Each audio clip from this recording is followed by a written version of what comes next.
ओम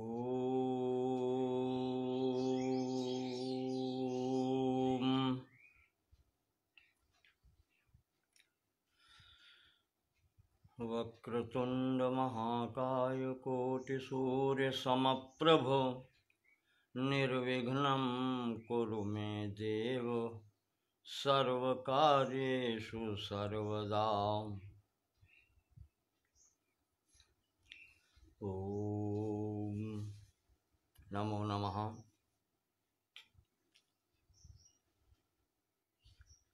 सांख्य दर्शन के संबंध में कल बात चल रही थी।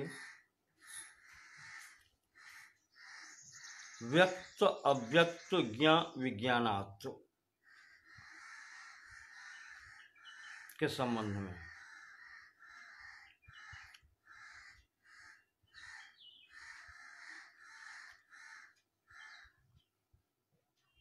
जैसा कि बतलाया गया,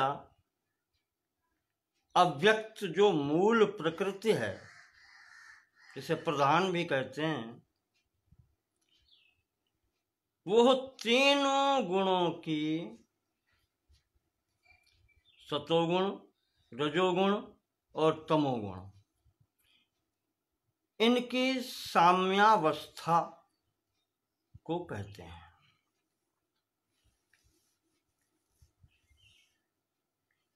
ये तीनों मूल प्रकृति के, आदि प्रकृति के गुण नहीं है, वरन स्वयं ही यही प्रकृति है। ये प्रकृति के स्वरूप है।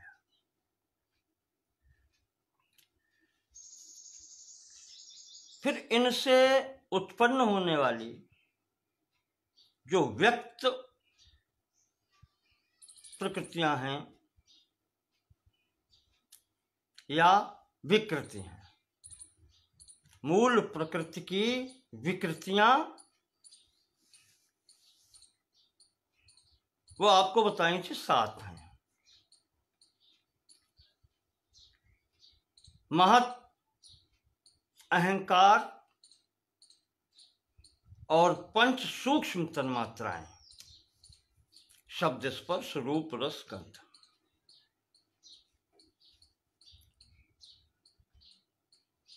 यह मूल प्रकृति की विकृतियां हैं।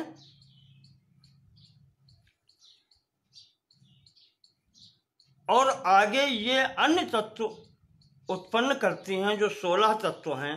इस कारण से ये प्रकृति भी हैं।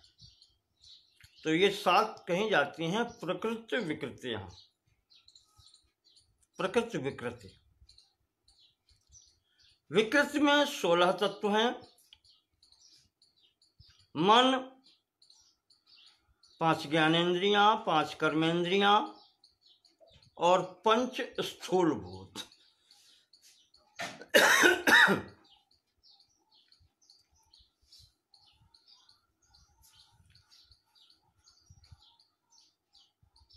ये व्यक्त कहलाते हैं। 16 और 7 23 मिलकर के यह व्यक्त कहलाते हैं। मूल प्रकृति अव्यक्त है और ये व्यक्त है।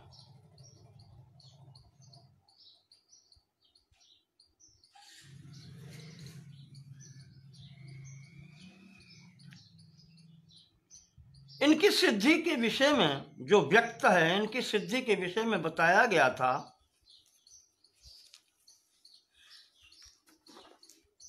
हेतु मद अनित्यम अव्यापी सक्रियम अनेकम आश्रितम लिंगम सावयवम परतंत्रम व्यक्तम। ये व्यक्त के गुण हैं। और विपरीतम अव्यक्तम,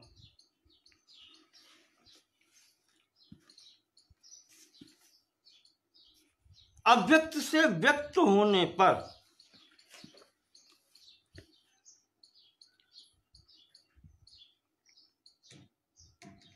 यह प्रकृति के कार्य हैं।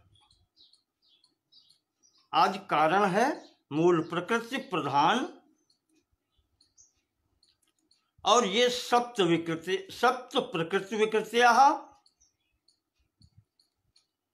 इसके उपरांत षोडश विकृतियां, इनके विषय में कहा है कि हेतु मत। हेतु मत का मतलब हेतुमान, यानी इनका कोई न कोई कारण है, ये सब कारण से उत्पन्न है। और आपको ये साधारण नियम है, ज्ञात ही होगा कि जो वस्तु उत्पन्न होती है उसका विनाश भी होता है।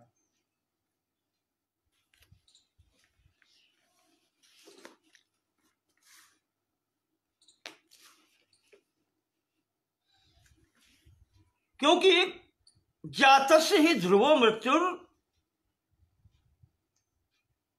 जो उत्पन्न हुआ है उसकी मृत्यु निश्चित है।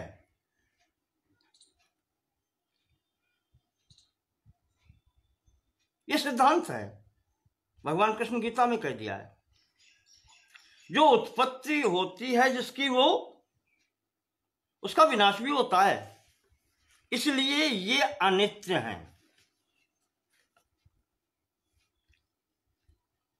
अब व्यापी, अब ये व्यापक नहीं है, अब ये सीमित है, इनका क्षेत्र सीमित है।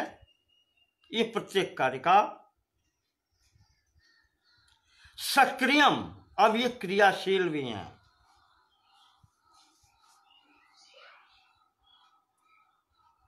अनेकम, अनेक हैं, इतने प्राणियों के शरीर अलग अलग हैं, स्थावर जंगम चर अचर, इनके सबके शरीर अलग अलग हैं।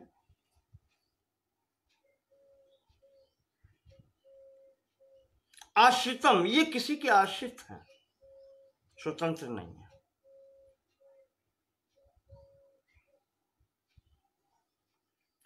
लिंगम, लिंग का अर्थ होता है कि पहचान कराने वाला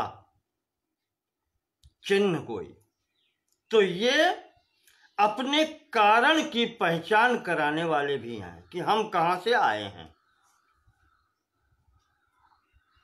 आपको बताया था कि कारण से जब कार्य उत्पन्न होता है तो उसमें कारण के सभी गुण आते हैं, कुछ नए गुण भी आते हैं और कारण से सभी गुण आते हैं।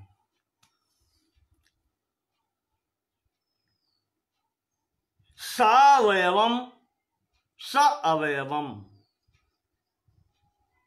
ये शुद्ध नहीं है, अवयवों से मिलकर के बने हैं, अलग अलग वस्तुओं से मिलकर के तब बनते हैं।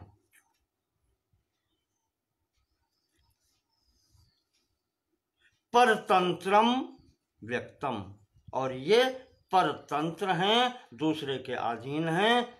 ये कार्य जितने भी हैं, ये 16 तत्व, ये व्यक्त कहे जाते हैं।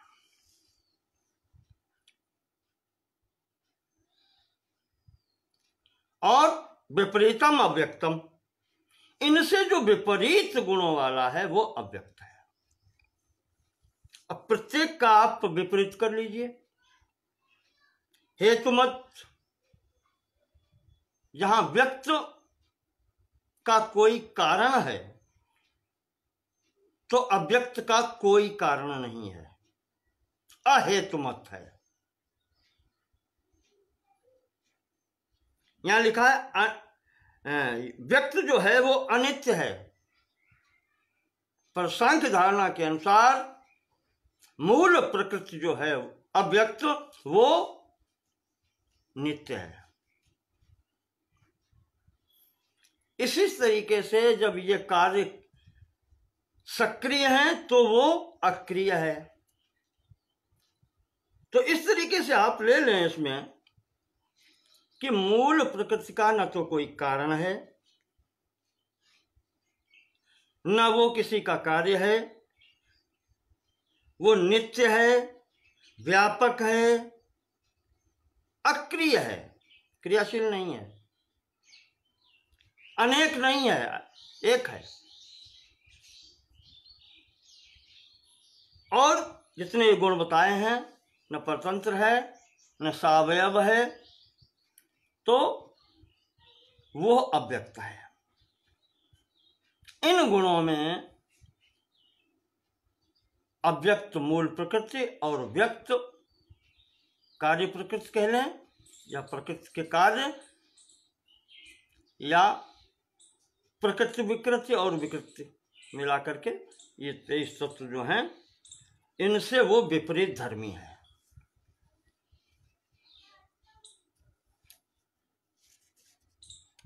ये बताया गया है।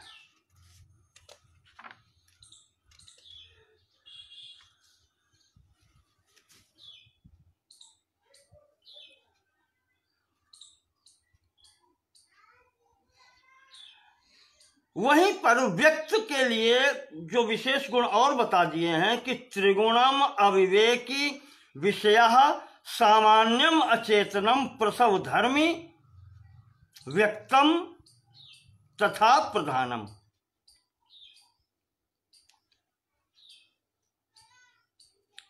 तीन गुणों से युक्त है ये,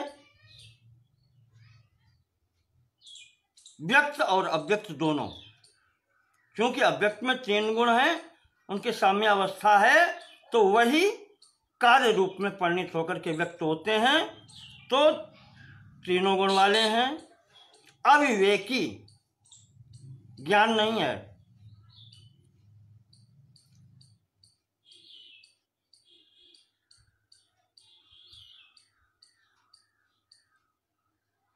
और विषय, यह किसी के विषय हैं, यानी इनको जानने वाला कोई दूसरा है, ये स्वयं को नहीं जानते।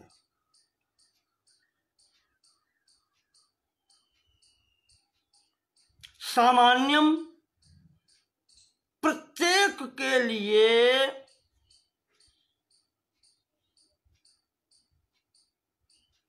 एक समय में या किसी भी काल में ये सबके लिए सामान्य है, यानी सबको उपलब्ध है। अचेतनम, अचेतन है, चैतन्यता नहीं है। प्रसव धर्म्यम, प्रसव धर्मी, यानी परिणामी है, इनसे परिणाम उत्पन्न हो सकता है।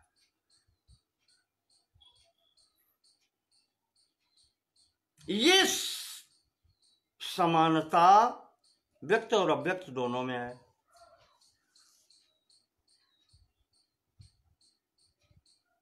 पहले बताई असमानताएं कि किन विषयों में व्यक्त और अव्यक्त अलग हैं, और यहां बता रहे हैं कि अव्यक्त और व्यक्त किन गुणों में समान है। तो समान इन गुणों में है कि दोनों तीन गुण वाली हैं, सत्वगुण, रजोगुण, तमोगुण युक्त हैं। अविवेकी हैं, यानी इनको अलग अलग नहीं कर सकते आप, साथ ही रहते हैं। सामान्य है, यानी सबके लिए सुलभ है। अचेतन है, चेतनता नहीं है, जड़ है। तथा प्रसव धर्मी, यानी परिणामी हैं, इनसे परिणाम आगे उत्पन्न हो सकते हैं। इस तरीके से इन गुणों में अव्यक्त और व्यक्त दोनों समान हैं। और इसके आगे कहते हैं कि तद विपरीतः तथा च पुमान्, इन दोनों से जो विपरीत है वो पुरुष है।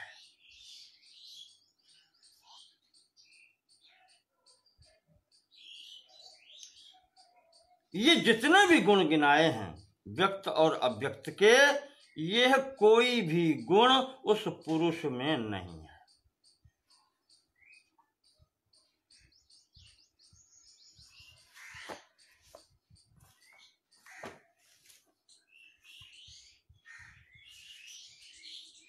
तो जब ये नहीं है,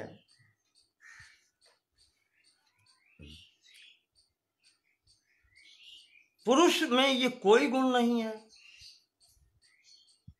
तो अब आप इससे कर लीजिए।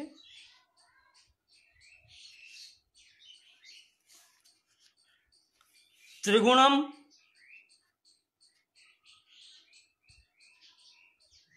व्यक्त और अव्यक्त 3 गुण वाले हैं, तो इस ज्ञ में या पुरुष में ये तीनों गुण नहीं है।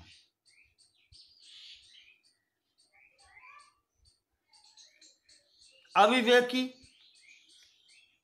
अलग अलग नहीं किया जा सकते। जब उसमें कोई अवयव है ही नहीं तो अलग अलग क्या होना, कोई अवयव नहीं है उनमें। अचेतन, जो प्रकृति अचेतन थी ये सचेतन है, चैतन्य है।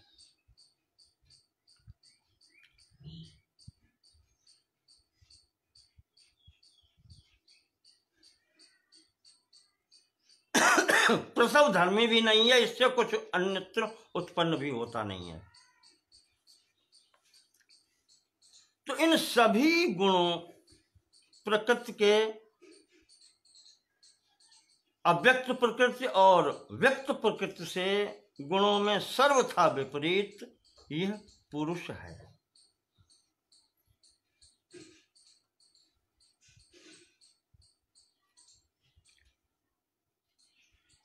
तो जब ये प्रकृति व्यक्त और अव्यक्त अचेतन है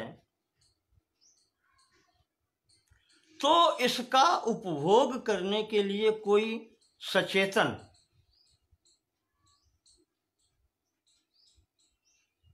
पदार्थ चाहिए या व्यक्ति चाहिए, उसकी सत्ता आवश्यक है। और ये सत्ता ही पुरुष कही गई है।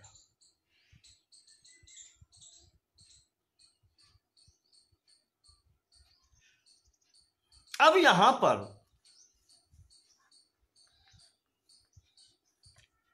थोड़ा सा बता दें, जैसे आपको कल भी थोड़ा इशारा किया था कि जो चीज इंद्रिय गोचर है, सम्मुख दिखाई पड़ती है, इसको कहते हैं प्रत्यक्ष। इसके आधार पर जो अनुमान किए जाते हैं, जो अप्रत्यक्ष हैं या कहें कि परोक्ष हैं,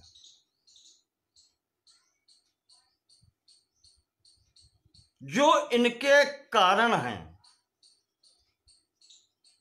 विकृतियां आपको बताई थी, मन और 10 इंद्रियां और स्थूल महाभूत 5।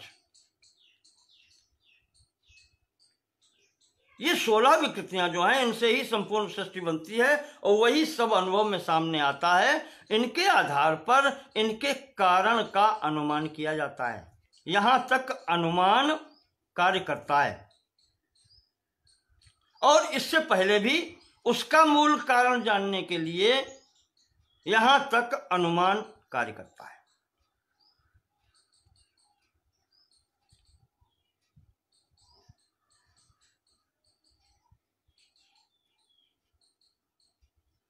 पुरुष यहां पर निर्गुण है, अत्रिगुण है,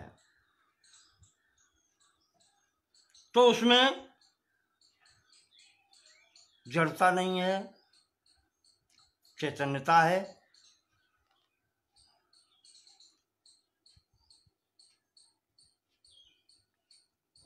ज्ञान की स्थिति भी है।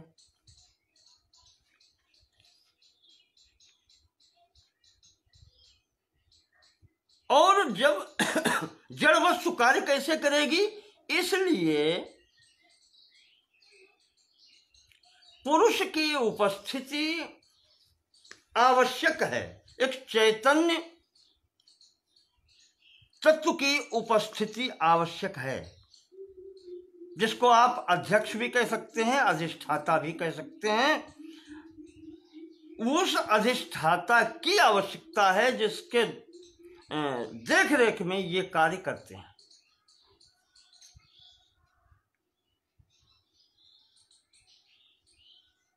पुरुषः अस्ति भोक्तृभावात्, इनका उपभोक्ता होने की भी स्थिति होनी चाहिए। जब कोई वस्तु है तो उसका उपभोक्ता भी होना चाहिए।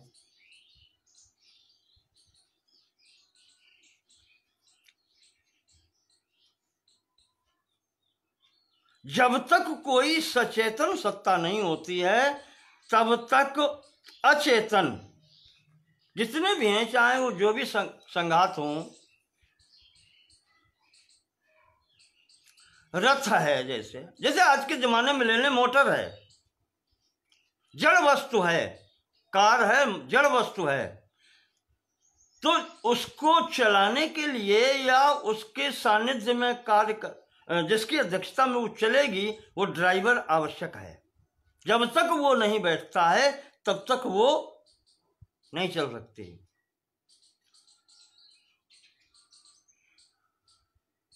चलाने वाली हर मशीन उसमें मौजूद है, पर स्वयं में नहीं चल सकती जब तक उसमें वो न हो। तो इसी पर पंचशिखाचार्य जी ने कहा है कि पुरुषाधिष्ठितम प्रधानम प्रवर्तते।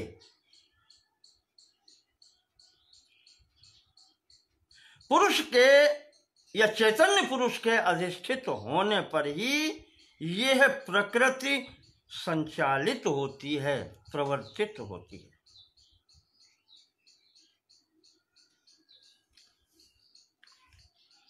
यह अस्तित्व सिद्ध करता है सचेतन तत्व का।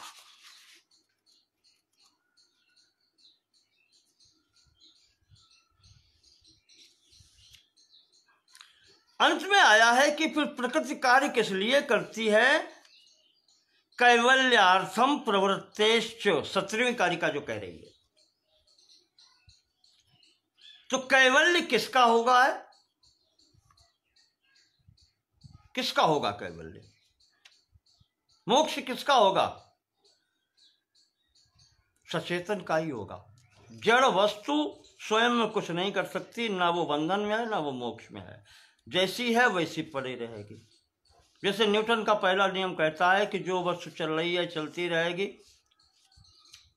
स्थिर है स्थिर ही रहेगी, जब तक कोई उस पर बाहरी बल न लगाया जाए। तो बाहरी बल कब लगेगा? जब सचेतन व्यक्तित्व कार्य करेगा।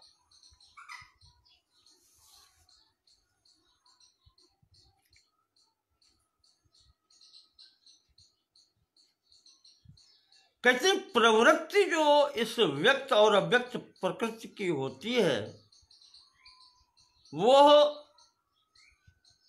इस पुरुष के लिए होती है। संघात परार्थत्वात्, कल बताया था कि जो भी संघात होता है अवयवों से निर्मित होता है, वो दूसरे के लिए होता है, वो अपने लिए नहीं होता।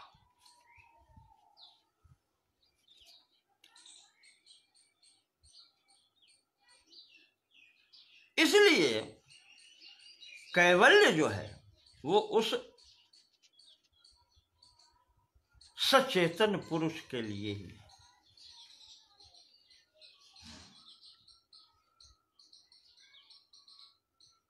तब यहां पर एक स्थिति उत्पन्न होती है कि जब सचेतन के लिए कैवल्य है तो कैवल्य स्थिति उसकी तो पहले से ही है।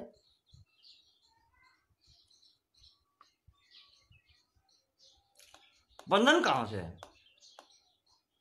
तो उसके लिए कहा था कि इन दोनों के संसर्ग के कारण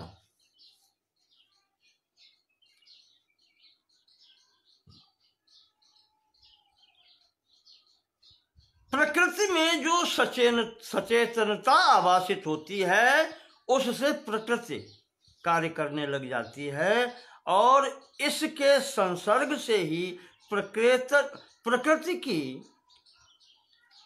जड़ता प्रभावी हो जाती है। जब इसके ऊपर ज्ञान जिसको कहते हैं, यह जो पुरुष है, तो ये स्वयं को कर्ता और भोक्ता समझने लगता है। यह जड़ प्रकृति का प्रभाव इस पर भी आता है, संसर्ग दोष। तो जो प्रभाव इस पर आया है, उससे छुड़ाने के लिए, उससे अलग करने के लिए यह प्रकृति कार्य करती है। यह है परार्थत्वात्।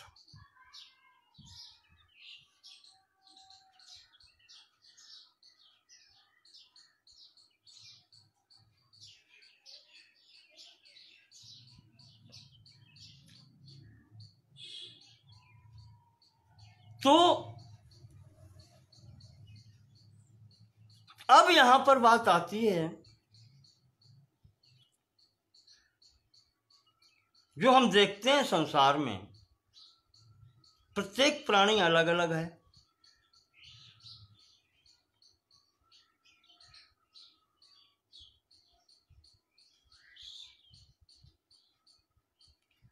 अब यहां पर एक प्रश्न उठाया गया है।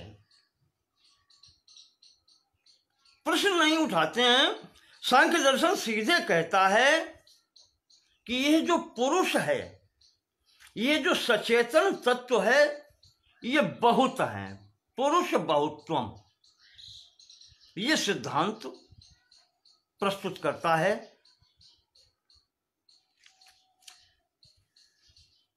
सांख्य दर्शन,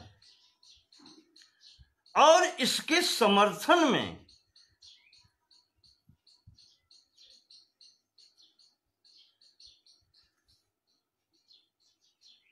वह कुछ तर्क देता है। जैसे प्रथम तर्क उसका है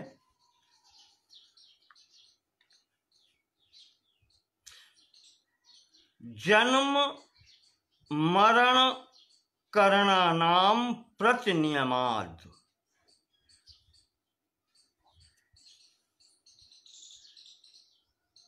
कहा प्रत्येक प्राणी का इस सृष्टि में जनन या जन्म अलग अलग होता है, एक साथ नहीं होता, और मरण भी अलग अलग होता है, एक साथ नहीं होता।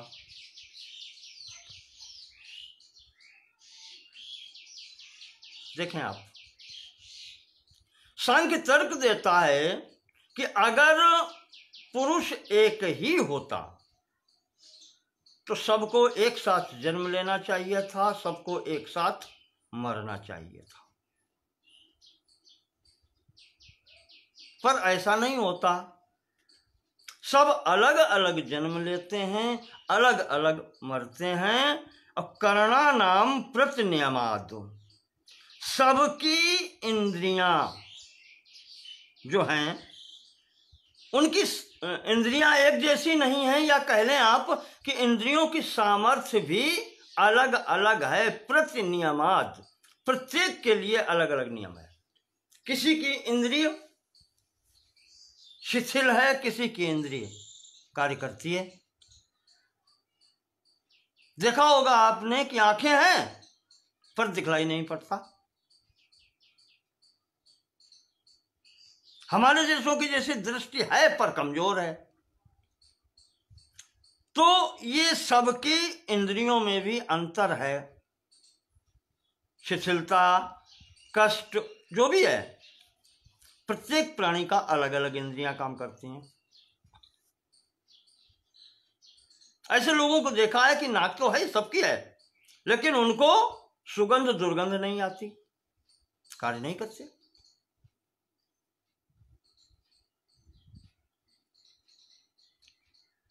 तो पहला इन्होंने दिया कि जन्म मरण करणानाम प्रतिनियमाद, ये सबके अलग अलग हैं। जन्म मरण और इंद्रियों के प्रभाव सबके अलग अलग हैं, एक साथ नहीं है। दूसरा तर्क देते हैं अयुगपत प्रवृत्तिश्च, किसी भी कार्य में एक साथ प्रवृत्त नहीं होते, अलग अलग कार्य अपना अपना करते हैं, अलग अलग प्रकार के कार्य करते हैं। ये भी सिद्ध करता है कि पुरुष बहुत हैं, एक नहीं है। एक होता तो सब एक साथ करते हैं। और त्रैगुण्य विपर्ययाच, जो तीनों गुण प्रकृति प्रदत्त सबके अंदर हैं, उनमें भी विपर्य देखा गया है। कोई व्यक्ति बहुत शांत मिलता है, कभी उसको गुस्सा ही नहीं आता।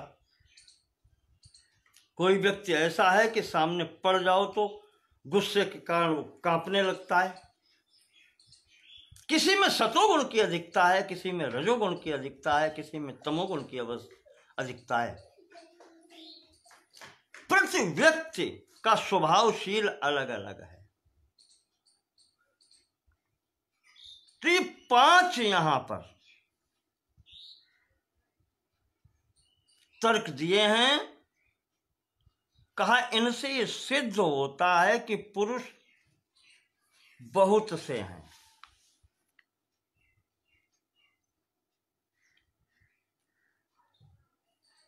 इतने प्रबल तर्क दिए हैं कि आप हर आदमी विचार करेगा तो कहता है कि हाँ बिल्कुल सही कह रहे हैं।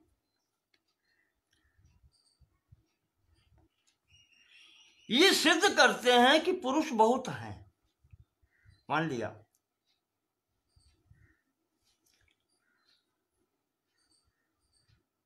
तो अब यहां पर जो विचारक हैं, जो स्वतंत्र विचार करने वाले हैं,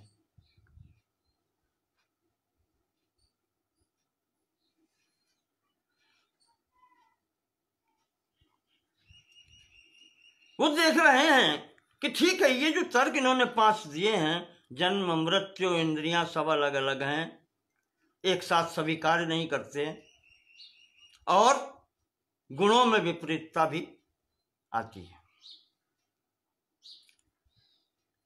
इसमें कोई संदेह नहीं है। पर यहां पर जो प्रारंभ में ही कष्टों से छुटकारे के लिए जो सूत्र दिए थे, उसमें जो साधन बताया था, उसमें कहा था व्यक्ता व्यक्त ज्ञा विज्ञानात्। तो व्यक्त अकेला था, उसके बाद में जब उससे कार्य आगे बढ़े तो अव्यक्त बहुत से हुए, 23 तत्व आगे आए, फिर उनसे ये सृष्टि बनी तो और विभिन्नता हुई। वहीं पर जो ज्ञा शब्द प्रयोग किया है पुरुष के लिए, वो कौन है, बस यहां विचार करना है कि यह ज्ञा कौन है।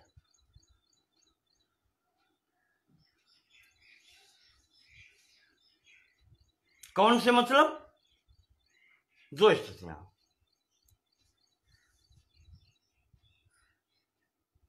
आत्मा के संबंध में अपने यहां 2 स्थितियां हैं।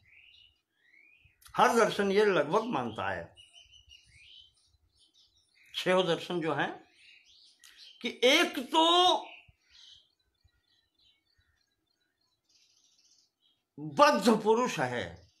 बद्ध कहने का मतलब जो प्रकृति के संसर्ग में आने से जिसके अंदर जड़ता आदि जो गुण आ गए हैं, जिनसे वो अपने को कर्ता और भोक्ता समझता है, वो बद्ध पुरुष या उसको जीव कह लें, वो है। और एक है आत्मा, जिसे नित्य शुद्ध बुद्ध मुक्त चैतन्य कहते हैं, आत्मा है। तो यहां पर ये ज्ञा शब्द किसके लिए प्रयोग किया गया है, बस यहीं पर थोड़ा टीकाकारों ने भ्रम डाल दिया है। कुछ टीकाकार इस ज्ञा को ही अनेक कहते हैं। प्रति शरीर में, प्रत्येक शरीर में अलग अलग है। ये 5 तर्क जो पीछे दिए हैं, वो उसमें लागू हो जाते हैं कि जनन मरण करणानाम प्रतिनियमाच्च, सबके जन्म मृत्यु और इंद्रियां अलग अलग हैं। आयुपत प्रवृत्तेश्च, सब एक साथ प्रवृत्त नहीं होते, और त्रैगुण्य विपर्याच्च, तीनों गुणों की विपरीतता देखी जाती है, न्यूनाधिकता देखी जाती है। यह गुण किसमें करेंगे आप?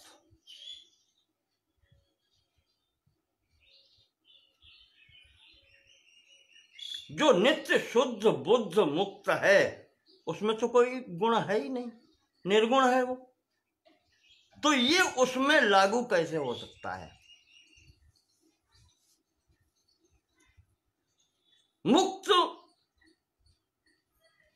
जो पुरुष है उसमें, उसके ऊपर तो वो तो निर्गुण है, सर्वव्यापी है, अक्रिय है, सचेतन है, चैतन्यता के साथ में ज्ञानवान भी आता है, तो वो तो ज्ञानी है।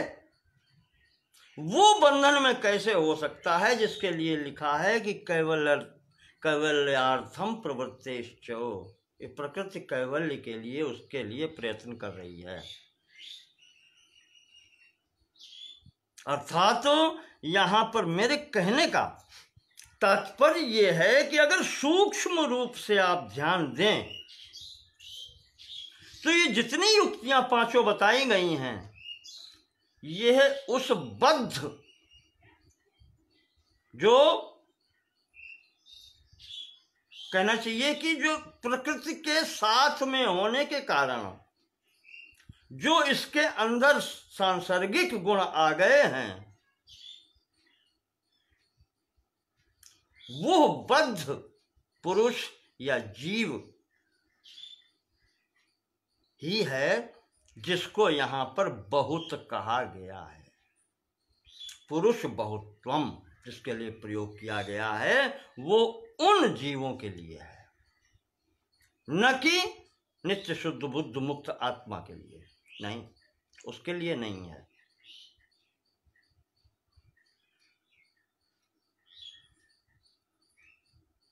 यहां इस ज्ञान को जो लिया है इन्होंने सांख्य दर्शन में, महर्षि कपिल ने या ईश्वर कृष्ण आदि इन आचार्यों ने, यह उस बद्ध पुरुष के लिए ही, सांसर्गिक दोष के कारण जिसके अंतर्गत कर्ता भोक्तापन का भाव आ जाता है, उसको ही मुक्ति दिलाने के लिए यह प्रकृति कार्य कर रही है।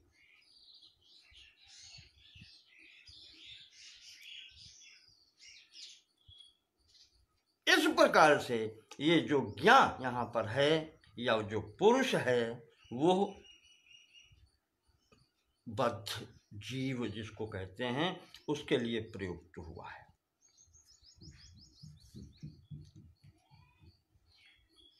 क्योंकि अगर बहुत होते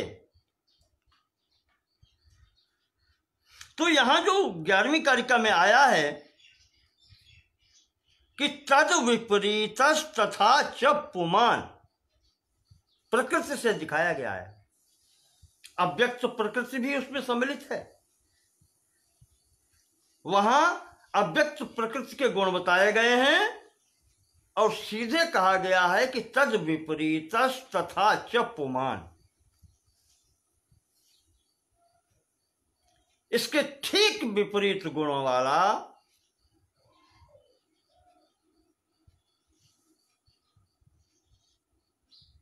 वो पुरुष है। विचार कीजिए आप, प्रकृति, मूल प्रकृति कितनी है?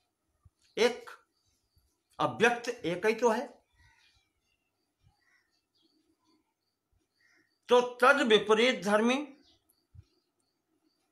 तद विपरीता तथा च पुमान, उसके विपरीत गुणों वाला फिर एक ही पुरुष तो हो सकता है।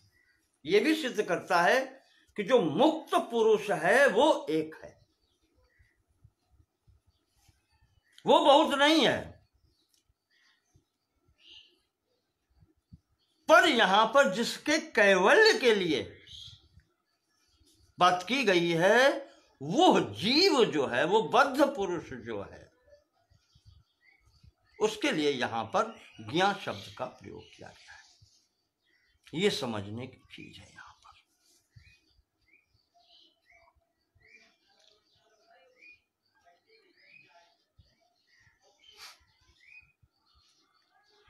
इस पूरे उसमें आप देखें, यहीं से इसको पुरुष को, बद्ध को या तद विपरीत तथा च पुमान कह के फिर इनका पूरा का पूरा ध्यान जो है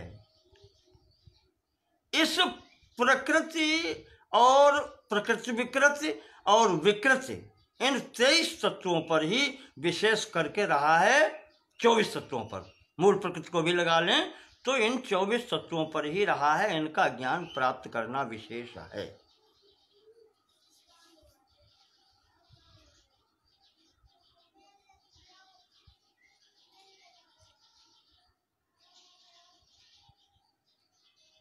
तो उस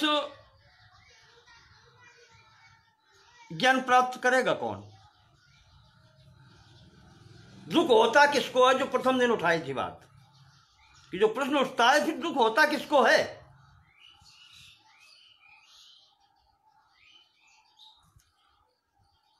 उसके लिए मुझे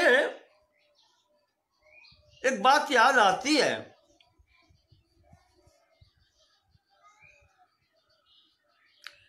बृहदारण्यक उपनिषद में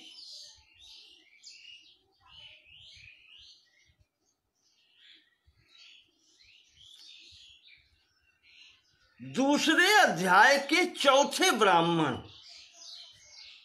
पुस्तक देखी थी मैंने कल शाम को, बृहदारण्यक उपनिषद के दूसरे अध्याय के चौथे ब्राह्मण में याज्ञवल्क्य जी और उनकी पत्नी मैत्रेयी जी का संवाद आता है।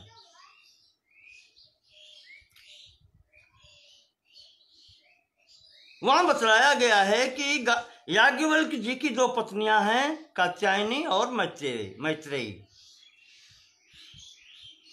मैत्रेयी समान वर्ण की है, कात्यायनी निम्न वर्ण की है। याज्ञवल्क्य जी ने कहा कि अब मैं संन्यास आश्रम लेना चाहता हूं, आओ तुम दोनों का बंटवारा कर देते हैं संपत्ति में। तो वहां मैत्रेयी सामने आती है, वो पूछती है कि महाराज धन का बंटवारा कर देने से क्या लाभ मिलेगा?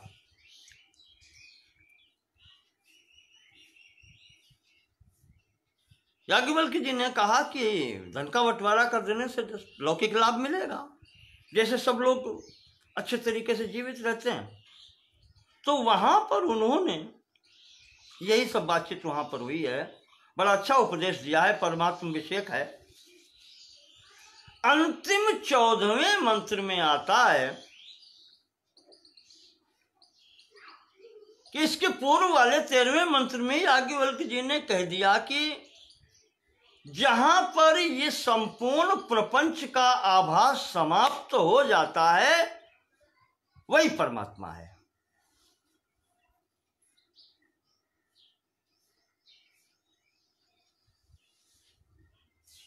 तो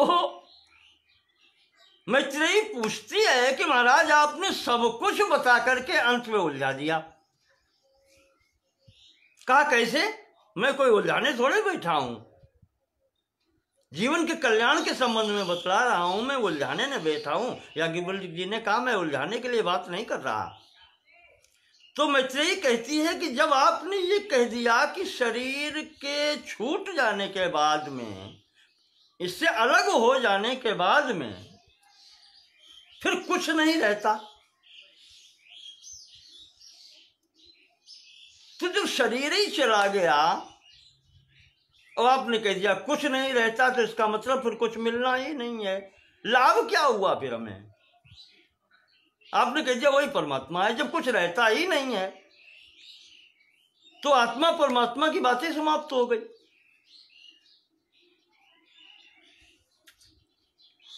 तो याज्ञवल्क्य जी ने हंस के उत्तर दिया है पत्नी को, मैत्रेयी,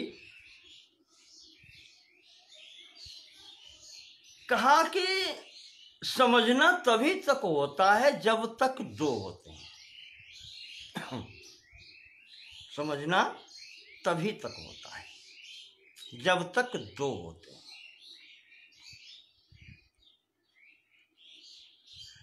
और जब एक को समझ लिया अच्छे तरीके से और वो छूट गया, तो अंतिम में जो समझ में आया, फिर बाकी क्या रह गया? जब हम अकेले रह गए, बड़ा अच्छा अंतिम शब्द उन्होंने, अंतिम वाक्य प्रयोग किया है, विज्ञातारम अरे केन विजानीयात।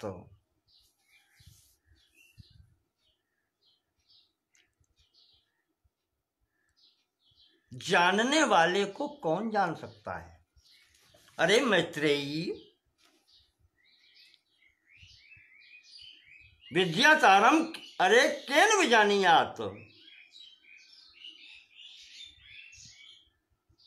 येन इदम सर्वं विजानाति लोकः तम आत्मानं केन विजानीयात्।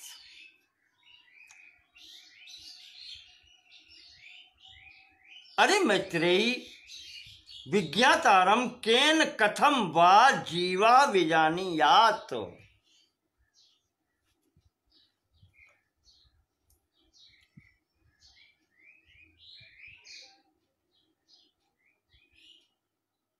तो अगर वो जीव मुक्त है, प्रपंच सबको जान करके उससे अलग है, नित्य शुद्ध बुद्ध मुक्त है, तो फिर उसे ज्ञान प्राप्त करने की आवश्यकता भी नहीं रह जाती। गीता में नहीं कहा गया कि जहां पर वेद वेद सब छूट जाते हैं?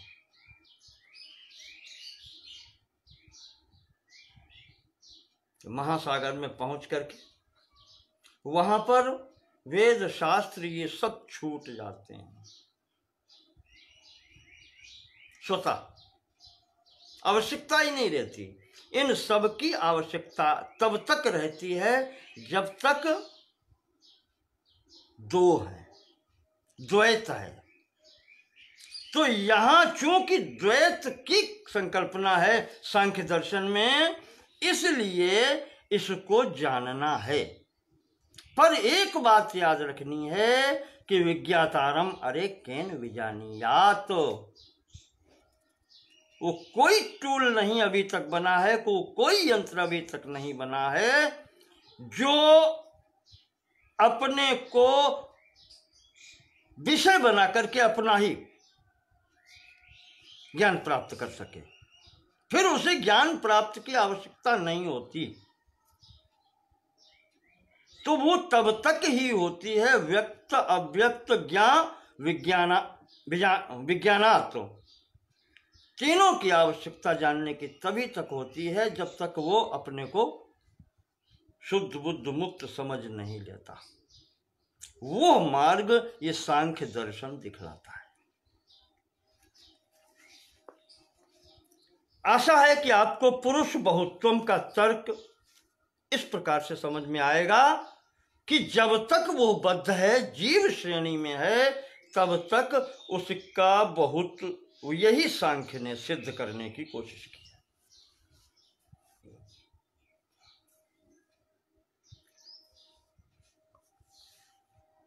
उसी को कैवल्य दिलाना है।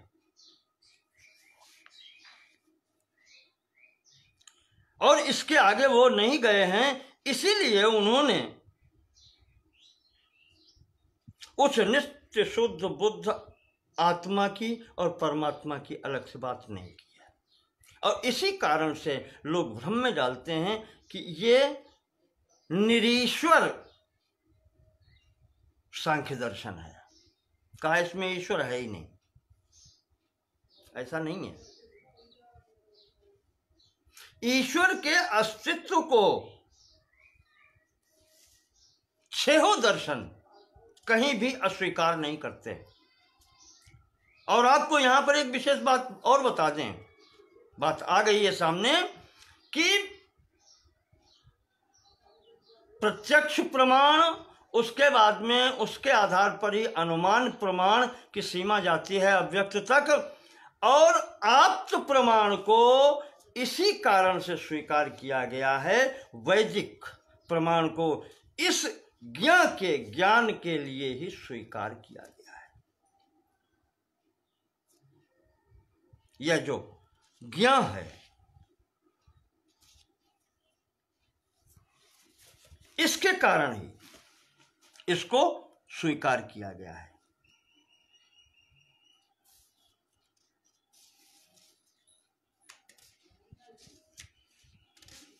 इसलिए यहां पर 3 प्रमाणों की आवश्यकता पड़ती है।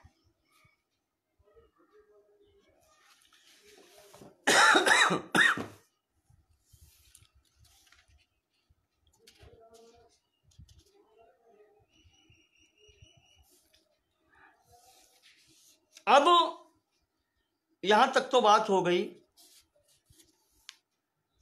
पुरुष के संबंध में।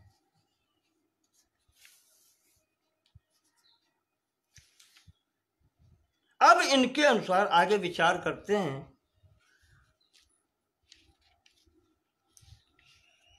सृष्टि प्रक्रिया की।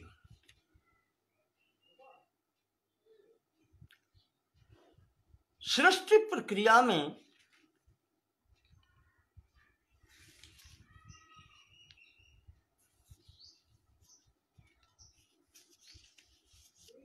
यहां स्पष्ट ही प्रारंभ से ही स्पष्ट कर दिया गया है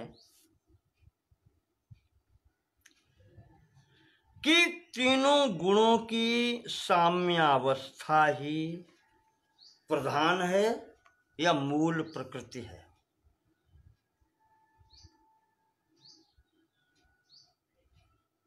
अर्थात दूसरे शब्दों में ये कहें कि वो जो अव्यक्त प्रकृति है उसको बीज माना गया है।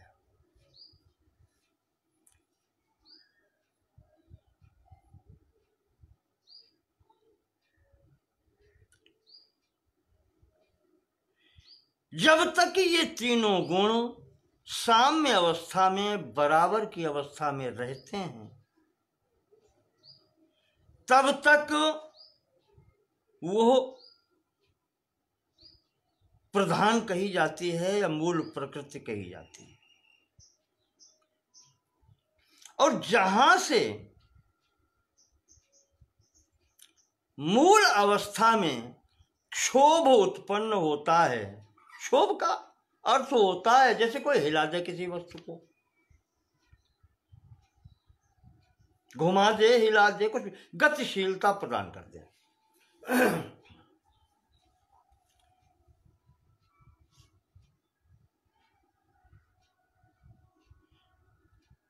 मैंने जहां तक समझा है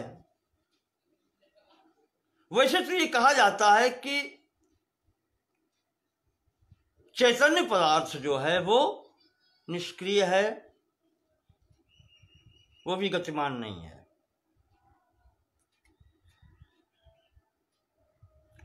लेकिन उसके विषय की बात ये आती है कि वो गति कहाँ करे, जो वो सर्वव्यापी है। चूंकि तो जो सर्वव्यापी है वो हिले कहाँ, उसके लिए हिलने का स्थान कहाँ है।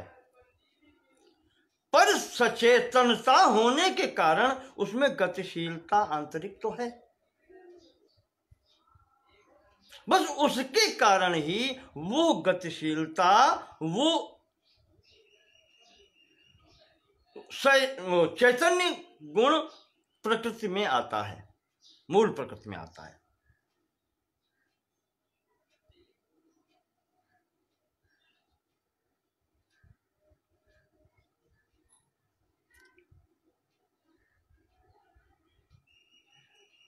तो अब आगे,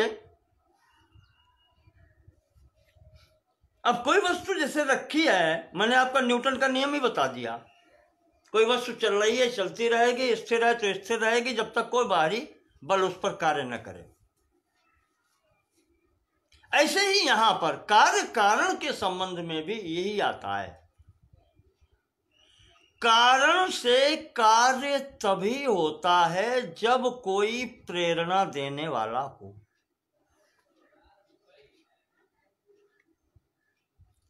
कारण अपने आप कार्य में परिवर्तित नहीं हो जाता, चाहे जहां आप देख लीजिए।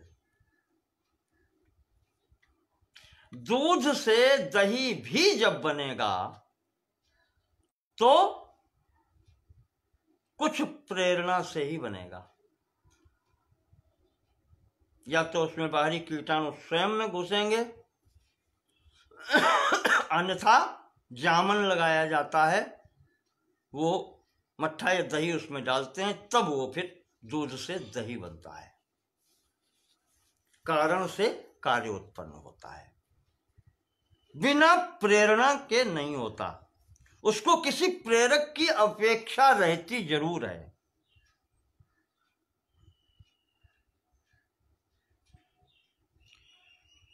तो इस सांख्य के मत के अनुसार प्रकृति जो है वो उपादान कारण तो है।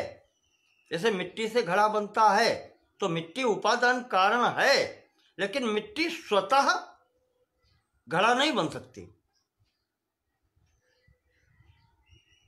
अपने आप घड़ा नहीं बन सकती। तो उसमें किसी प्रेरक की आवश्यकता है, कुम्हार की आवश्यकता है, और उपकरण वो सब प्रेरक के अंतर्गत ही आप मान सकते हैं, इनकी आवश्यकता है। इनकी प्रेरणा से वो मिट्टी घड़ा बनती है। तो वैसे ही यहां पर प्रकृति को, मूल प्रकृति को इस सृष्टि कार्य में प्रेरित करने वाला वो सचेतन पुरुष ही है, क्योंकि दूसरा उस समय और कोई है ही नहीं, और प्रकृति जड़ है, अचेतन है, जड़ है, निष्क्रिय है। तो इसको प्रेरित करने वाला या प्रेरक जो है वो चेतन तत्व है, वही पुरुष है। पुरुषो ही निष्क्रिय कर्तृत्वा भावात्, और वो स्वयं में भी निष्क्रिय है।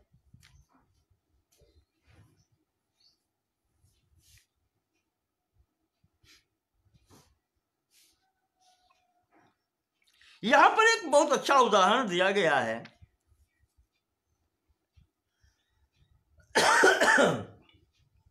कहा ये दोनों अचेतन और सचेतन पंगु अंध न्याय के अनुसार कार्य करते हैं। जैसे किसी गांव में दो व्यक्ति रहते थे, एक पंगु है जिसके पैर नहीं हैं, शेष इंद्रियां हैं, और एक अंधा है जिसको दिखलाई नहीं पड़ता है।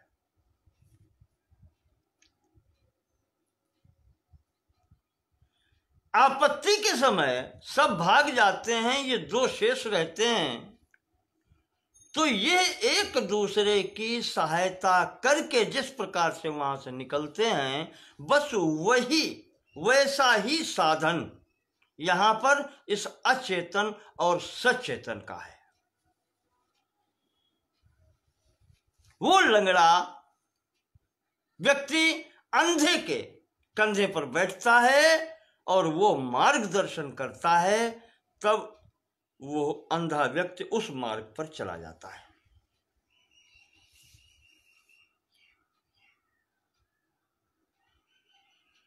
लंगड़ा, वो अंधा व्यक्ति नहीं जा सकता था, लेकिन चक्षुयुक्त व्यक्ति उसके कंधे पर बैठ करके उसको मार्गदर्शन प्रेरित करता है और मार्ग पर चलने को कहता है, तो वो चल देता है और दोनों वहां से अपना कार्य कर लेते हैं, प्रयोजन सिद्धि कर लेते हैं।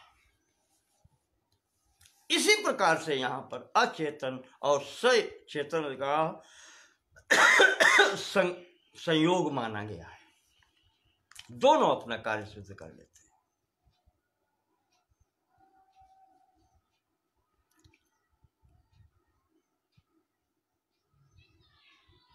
अब यहां पर मतभेद होते हैं। कुछ विद्वान ये कहते हैं कि सृष्टि के लिए कोई उचित कारण नहीं दिया इन्होंने,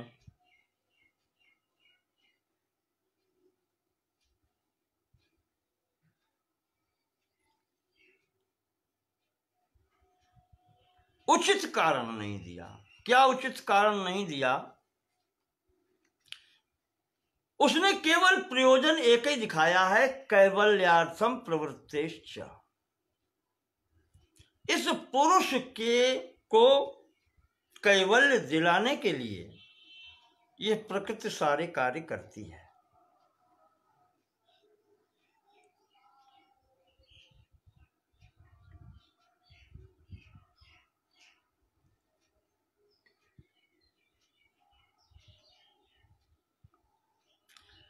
तो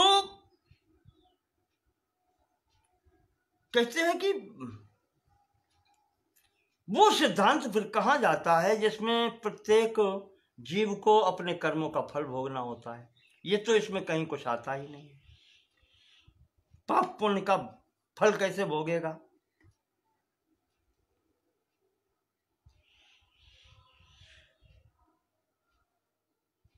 तो कुछ लोगों ने उसका उत्तर भी दिया है। कहते हैं कि ये सब प्रक्रिया जो चल रही है, इसमें वो सब कार्य अपने आप ही होते जाते हैं।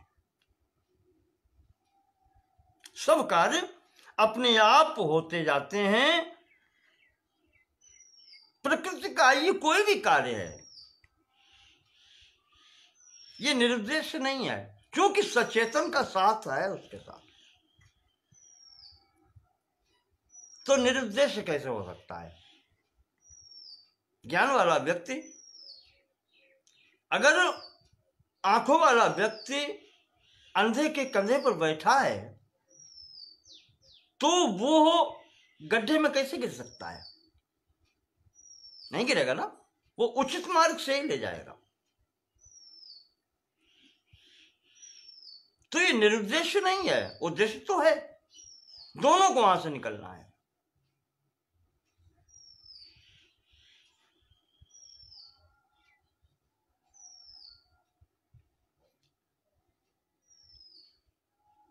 सांख्य के अंदर ये दोनों तत्व जो हैं, प्रकृति मूल प्रधान जिसको कहते हैं, और वो पुरुष, दोनों विपरीत धर्मी हैं।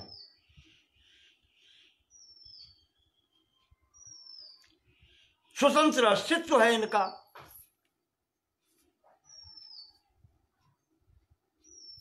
लेकिन ये जो सृष्टि बनती है, इसमें दोनों एक साथ होते हैं, तब सृष्टि बनती है। और इसमें दोनों के साथ साथ होने पर भी उनके द्वैत भाव में कोई अंतर नहीं पड़ता, रहते दोनों अलग अलग हैं, साथ साथ हैं। भले ही वो कहना चाहिए कि लंगड़ा व्यक्ति अंधे के कंधे पर बैठा है, पर व्यक्ति दोनों अलग अलग हैं। दोनों के अलग अलग में कोई अंतर नहीं पड़ता, चाहे जहां चले वो। वैसे ही यहां पर द्वैत भाव में कोई अंतर नहीं पड़ता।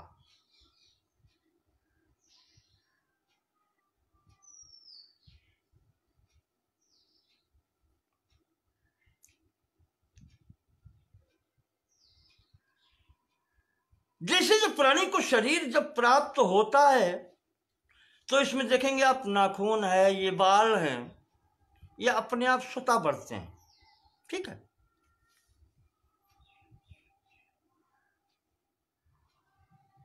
बिल्कुल ठीक यही तरीका है।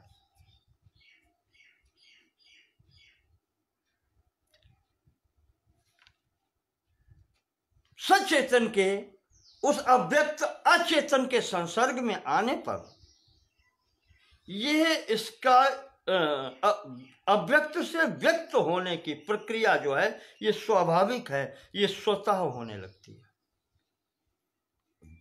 बिल्कुल ठीक वही तरीका है, ये स्वाभाविक गुण है उसका, प्रसव धर्मी इसीलिए लिखा है। ये परिणमित तो होने लगती है।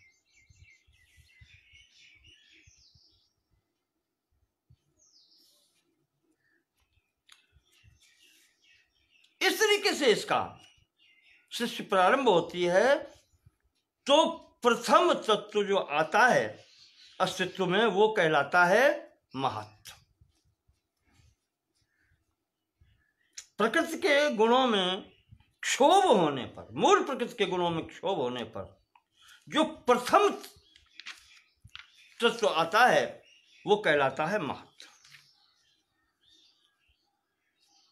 और प्रथम तत्व होने के नाते इसका बहुत महत्वपूर्ण स्थान है।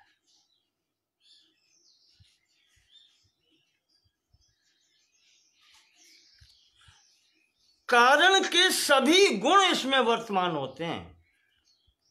देखें आप, कारण क्या है? वो तीनों गुण, वैषम्य अवस्था हुई, और वो सचेतन जो साथ में सदैव रहता है।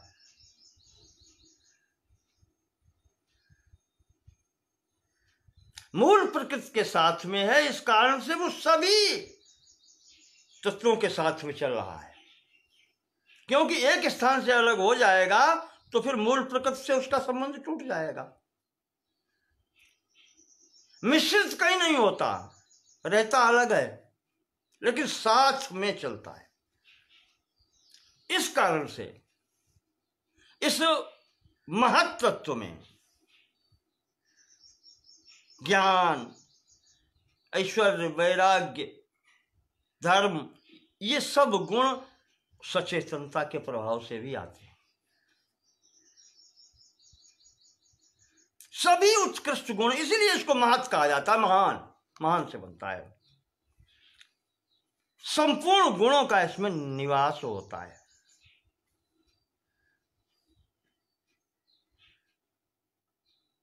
दर्शन शास्त्र में इस महत् के लिए कई शब्द प्रयोग किए जाते हैं। बुद्धि इसी को कहते हैं, मति इसी को कहते हैं, ख्याति इसी को कहते हैं, ज्ञान कहते हैं, प्रज्ञा कहते हैं, और भी कई शब्द प्रयोग होते हैं इसके लिए।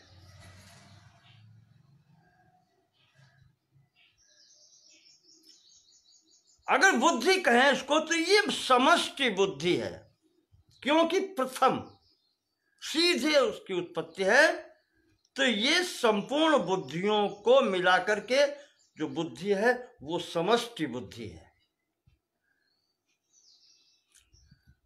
तो महत् शब्द जो प्रयोग किया है वो समष्टि का सूचक है, वो अलग अलग नहीं है, वो एक साथ सब मिलाकर के जो है समष्टि का सूचक है।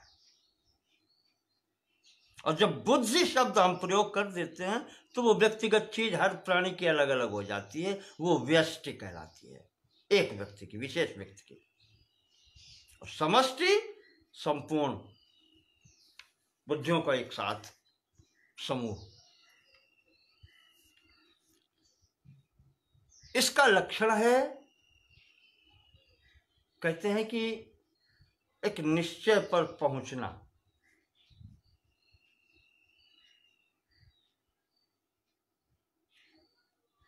व्यवस्थित होकर के रहना। इसके एक शब्द प्रयोग होता है अध्यवसाय। बुद्धि का कारण, बुद्धि का लक्षण है किसी वस्तु पर स्थित होना, निर्णयात्मक निर्णय लेना, ये इसका बुद्धि का लक्षण है। अब देखो, है तो ये भी जड़ ही, पर वो सचेतनता का साथ होने से, पुरुष के सानिध्य में आने से ये बिल्कुल उस चेतन के सचेतन स्वरूप से ही कार्य करती है।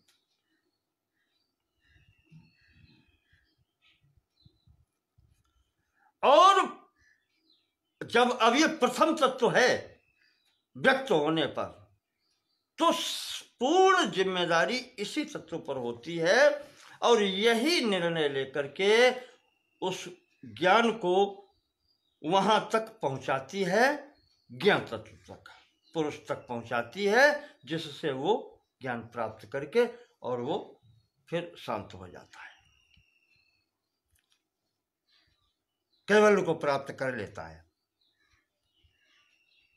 तो इस बुद्धि की गणना अब प्रकृति विकृति वाले में प्रथम रूप में होती है।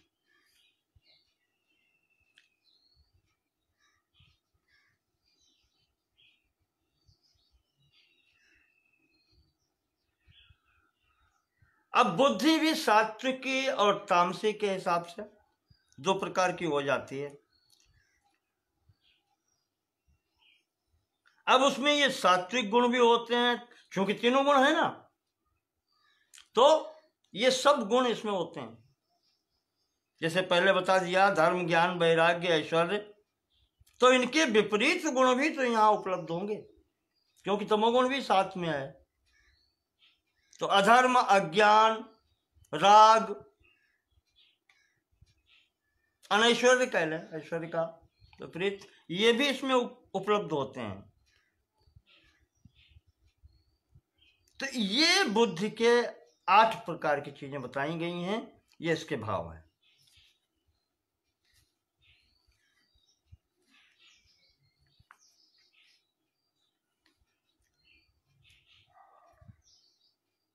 इसके बाद में आता है जो इन्होंने सृष्टि प्रक्रिया का दिया है कि प्रकृतिर महान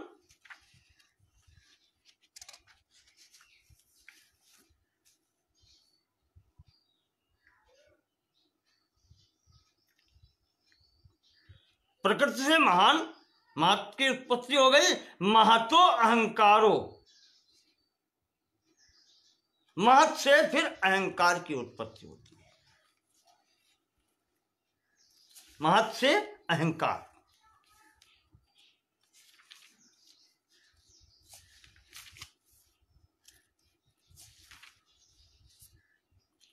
अहंकार ये बुद्धि का विकार है, जो महत आया पहले तो उससे उत्पन्न हो रहा है अहंकार।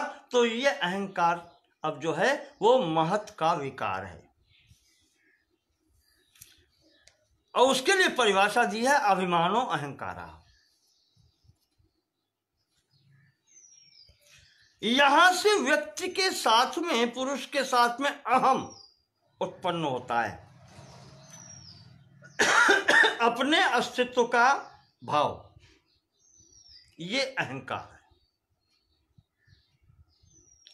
सामान्य अवस्था हम लोग कह देते हैं कि अहंकार छोड़ो, तब अभी तो शरीर नहीं आया है, अहंकार पहले आ गया है। तो अहंकार कब छूटेगा? अहंकार से पहले तो शरीर ही छूट जाएगा। अहंकार तभी छूटेगा जब ये शरीर छूट जाएगा। तो अहंकार छोड़ने की बात मत करो किसी से, कोई नहीं छोड़ पाया और न छोड़ पाता है। अहम भाव रहता है कि मैं हूं, यही अहंकार है।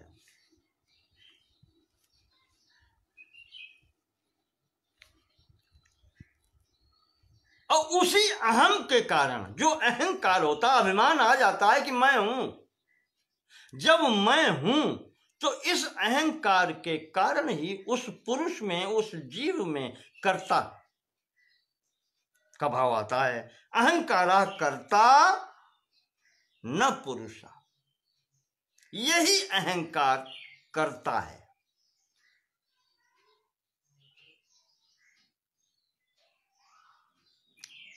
कर्ता का लाक्षणिक अर्थ से भोक्ता भी हो जाता है। जब करता है तो भोक्ता भी है।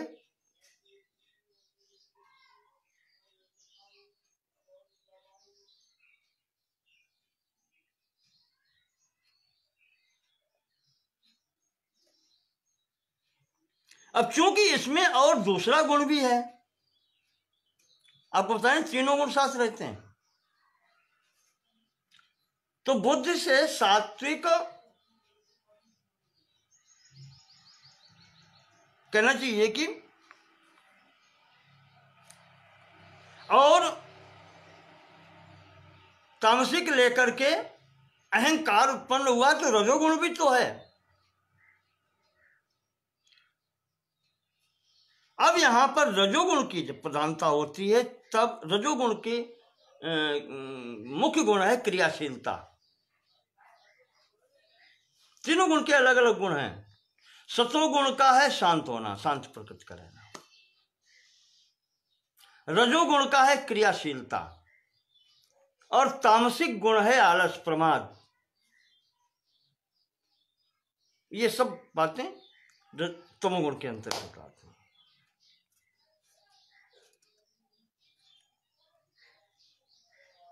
तो इससे यहां पर अहंकार में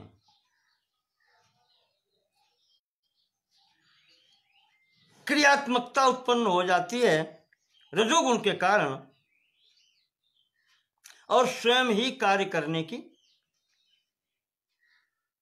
स्थिति होती है। तब होता क्या है,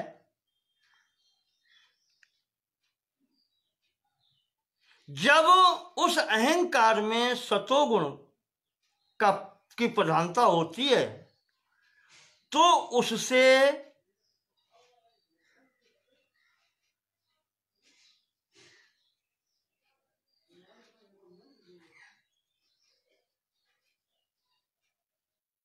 क्योंकि साथ में सब है, रजोगुण भी है तमोगुण भी है, प्रधानता सतोगुण की है। तो इनसे जो उत्पत्ति होती है आगे, वो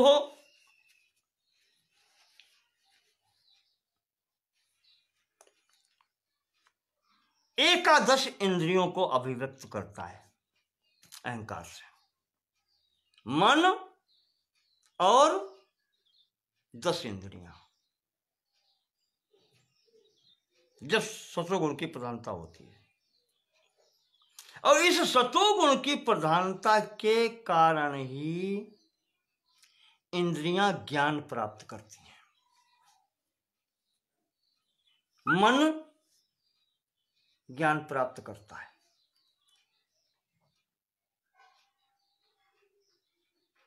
ज्ञान की प्रकाशक होती हैं। कुछ भी देखना हो तो ये ही साधन है, ये बतलाती हैं।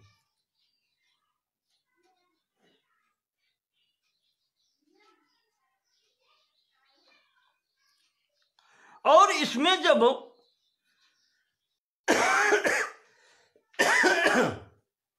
तमोगुण की विशेषता होती है, प्रधानता होती है, तो सूक्ष्म तन्मात्राएं उत्पन्न होती हैं। शब्द, स्पर्श, रूप, रस और गंध।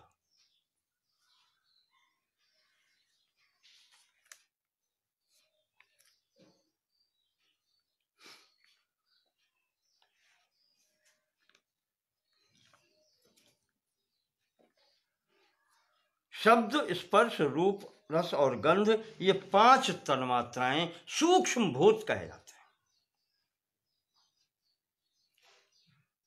ये उत्पन्न होते हैं। तो इस प्रकार से यहां पर उत्पन्न होते हैं। जब अब आता है कि तमोगुण की प्रधानता हो गई, सत्वगुण की प्रधानता हो गई, तो जब रजोगुण की प्रधानता होती है उसका क्या होता है, वो तो छूट ही गया। तो सांख्य ये कहता है कि रजोगुण की प्रधानता वाला जो भाग है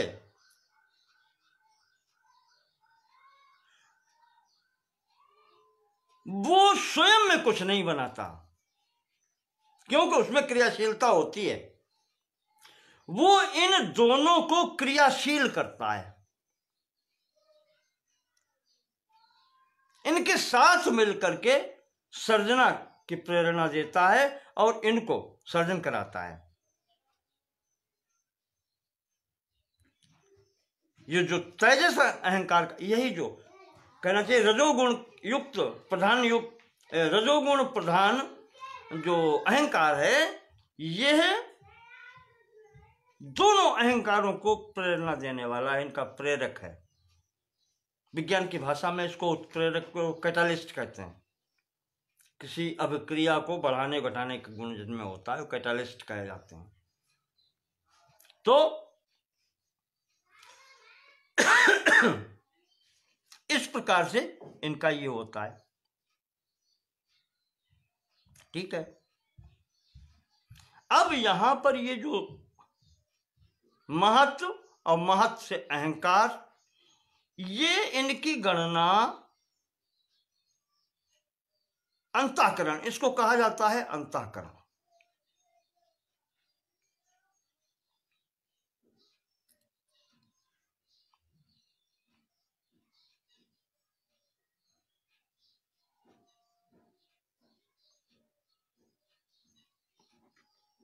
तो सतोगुणी अहंकार से उत्पन्न होने वाली जो इंद्रियां हैं, इनकी संख्या 11 बताई गई है। मन भी इसमें शामिल है। 5 ज्ञानेंद्रियां हैं, 5 कर्मेंद्रियां हैं। इनमें मुख्य मन माना गया है, जो उभय दोनों प्रकार के कार्य करता है। दोनों प्रकार की जिस इंद्रिय के साथ में रहता है वो उन इंद्रियों का प्रेरक है, वो वैसा कार्य करता है। वो इंद्रिय तभी सार्थक होती हैं अपने कार्य में जब मन उसके साथ में होता है। मन जिस इंद्रिय के साथ में होता है वो इंद्रिय उतनी ही, कहना चाहिए कि, कार्य करने वाली होती है।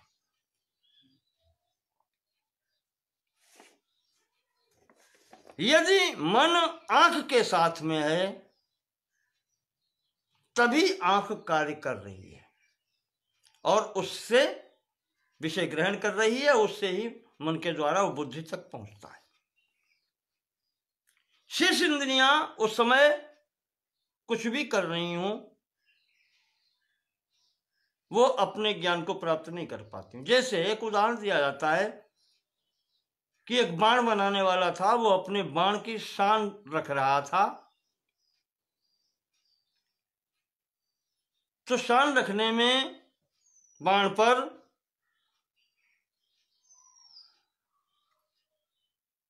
उसका मन हाथ और आंखों के साथ में है। इस कारण से पास से राजा और उसकी सेना पूरी निकल गई और वो जान नहीं पाता है। तो अन्य इंद्रियां फिर कार्य नहीं करती हैं। इंद्रिय वही कार्य करती है जिसके साथ में मन होता है।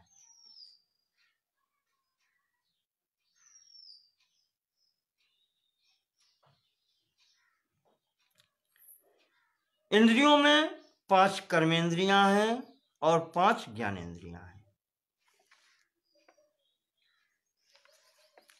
कर्मेंद्रियों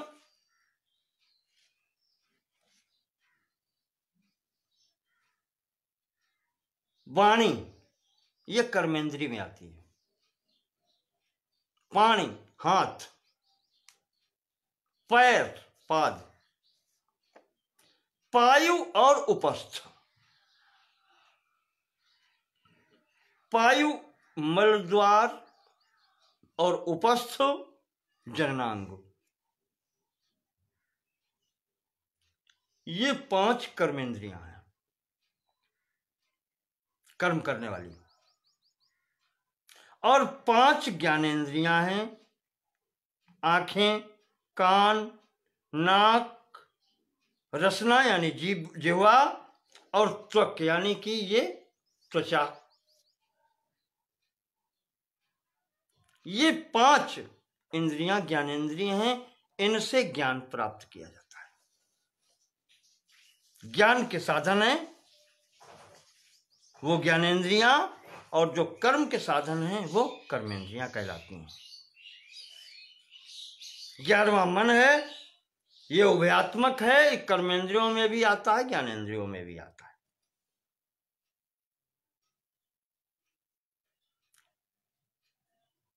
इन 10 इंद्रियों से ये मन श्रेष्ठ है, इसलिए वो इन 10 इंद्रियों का प्रशासक भी है।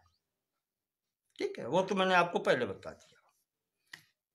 सूक्ष्मता भी आती है कि जो जितना सूक्ष्म है उसका प्रभाव अधिक है। दैनिक जीवन में भी आप देख लें, सूक्ष्म का अर्थ ही होता है प्रभावशाली। वो प्रभावशाली होता है।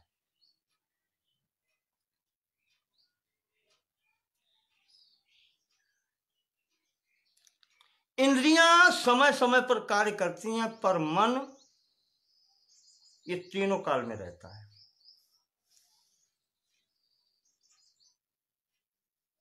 ये त्रैकालिक है, भूत भविष्य वर्तमान सब में जाता आता है। इसलिए श्रीमद् भागवत में इसको इंद्रियों का अधिष्ठाता भी कहा गया है, वहां इसको अनिरुद्ध नाम करके दिया गया है। तो इस प्रकार से अब यहां पर इंद्रियों में भी अधिष्ठाता की स्थिति मन की हो गई। तो अब अंतःकरण में सामूहिक रूप से महत्त्व, उसके बाद में अहंकार और प्रमुखता के कारण मन भी सम्मिलित हो गया। तो अंतःकरण में अब ये तीन विशेष रूप से रहते हैं, ये अंतःकरण कहा जाता है। और इधर से चैतन्य तो साथ में है ही।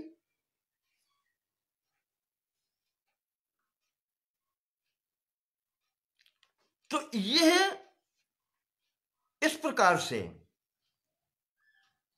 सांख्य दर्शन जो है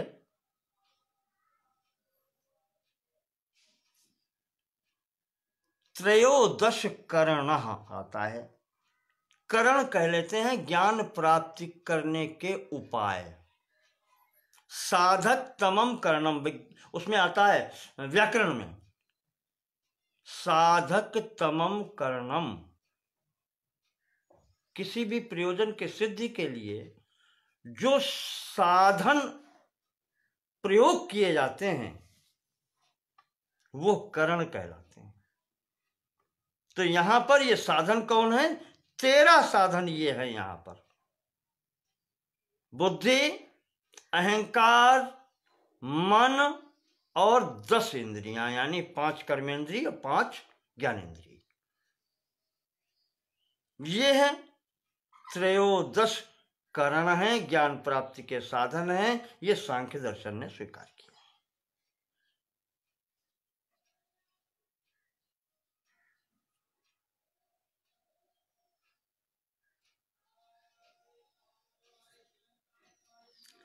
अब इसमें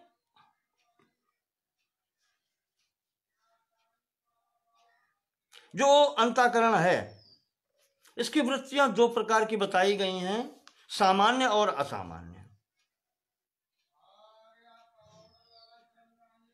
इनके जो अलग अलग गुण हैं वो असामान्य कहलाते हैं, और जो समानता है इनमें ज्ञान प्राप्ति के साधन है सभी ये, तो ये सामान्य धर्म है। असामान्य में बुद्धि के साथ में 5 प्राण भी आते हैं। प्राण, अपान, समान, व्यान, उदान।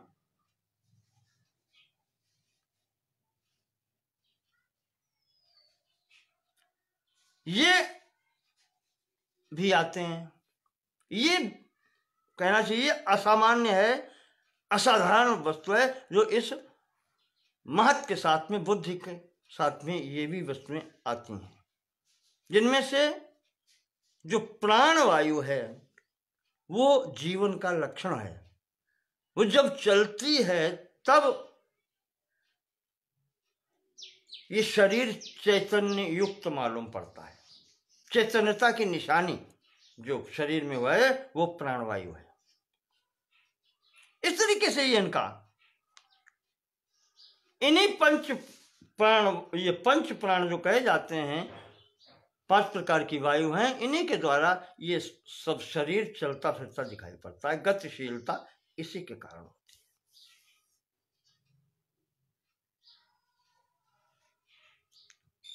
इसके बाद में वो पहले जो बता चुके हैं कि अहंकार से उत्पत्ति सूक्ष्म भूतों की होती है, शब्द, स्पर्श, रूप, रस, गंध।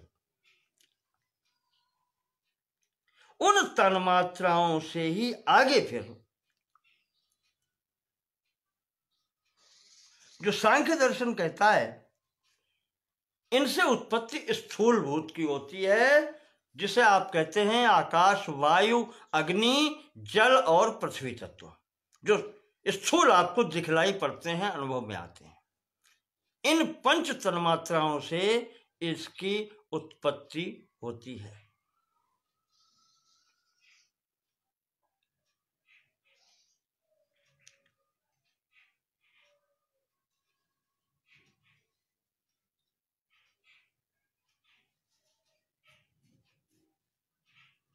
तो अब वहां से लेकर के मूल प्रकृति को छोड़ के जो शेष ये 23 तत्व होते हैं, जो जिन्हें आप कहते हैं व्यक्त, ये सृष्टि जो है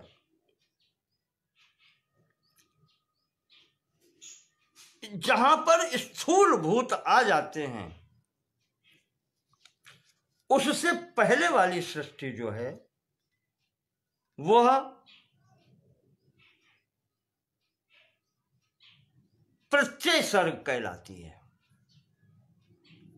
यानी बुद्धि, अहंकार, मन और 10 इंद्रियां, यहां तक ये प्रत्यय सर्ग है। और पंच तन्मात्र से जो ये पंच महाभूत उत्पन्न होते हैं और फिर इनके विकारों की जो विकास होने की परंपरा है, ये भौतिक सर्ग कहलाता है।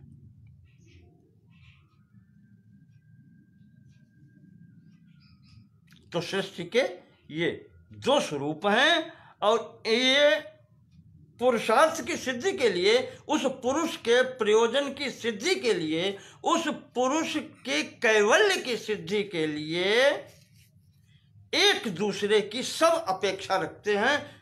अकेला कोई उपस्थित नहीं होता है, संपूर्ण संघात बन करके एक साथ कार्य करते हैं। इस कारण से इन सब की उपस्थिति एक साथ रहती है। तो इस प्रकार से सृष्टि क्रम यहां से प्रारंभ होता है और इसके बाद में अब आगे लिंग शरीर, सूक्ष्म शरीर और स्थूल शरीर बनता है।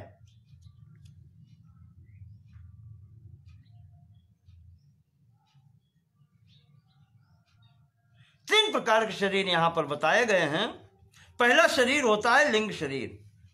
लिंग शरीर में बस यही आदि प्रकृति के बाद में प्रकृति, महत्व और अहंकार तक ये लिंग शरीर है, या इसको कहते हैं कारण शरीर। और इसके बाद में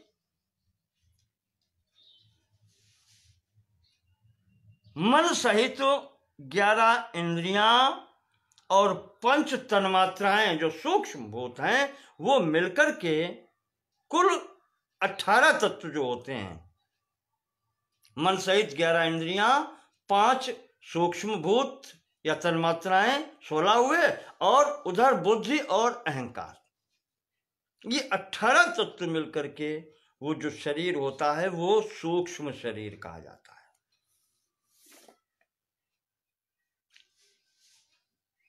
18 तत्वों का सूक्ष्म शरीर होता है। ध्यान रखिएगा, चैतन्यता साथ में ही रहती है, तो आप 19 भी कह सकते हैं। चैतन्यता मिला करके ज्ञान तो साथ में रहेगा, तभी तक आएंगे।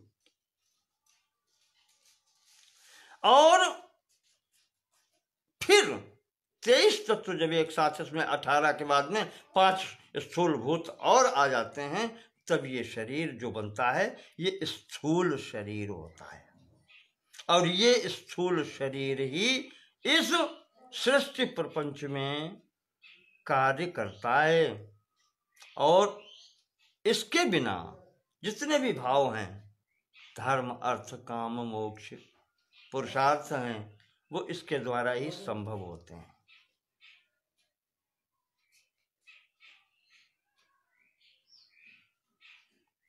लिंग शरीर का केवल कहना चाहिए कि जो निर्माण है वो केवल भाव के आधार पर ही होता है। जहां से चेतनता की प्रेरणा हुई, अव्यक्त से व्यक्त हुआ प्रथम महत, और उसके बाद में अहंकार। लिंग शरीर यहीं से हो जाता है।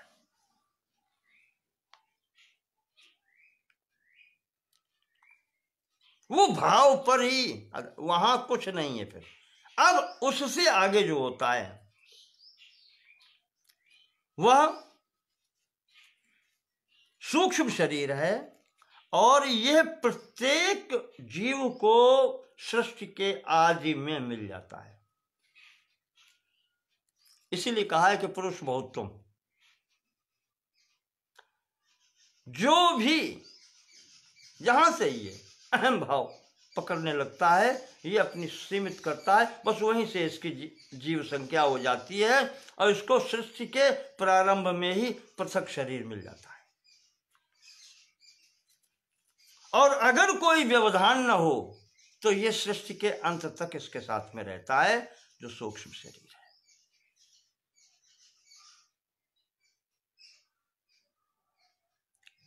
और व्यवधान होने पर या तो कैवल्य प्राप्ति हो जाए, तब ये छूट जाता है।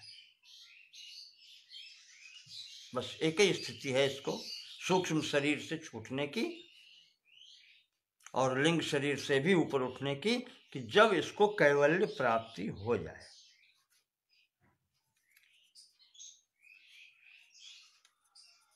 तो इस प्रकार सांख्य दर्शन ने सृष्टि का जो क्रम दिया है वो स्थूल शरीरों की उत्पत्ति तक का ही दिया है, और इसकी विपरीत प्रक्रिया जो होती है वो लय कही गई है।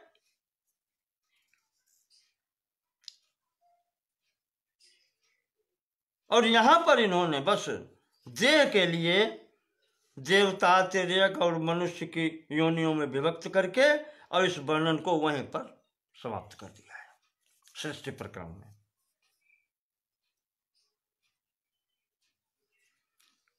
अब वही आपको बताया कि जिस क्रम में ये उत्पन्न होते हैं उसी क्रम में ये सृष्टि में विलीन भी होते हैं। विपरीत प्रक्रिया जब होती है तब ये लीन हो जाते हैं।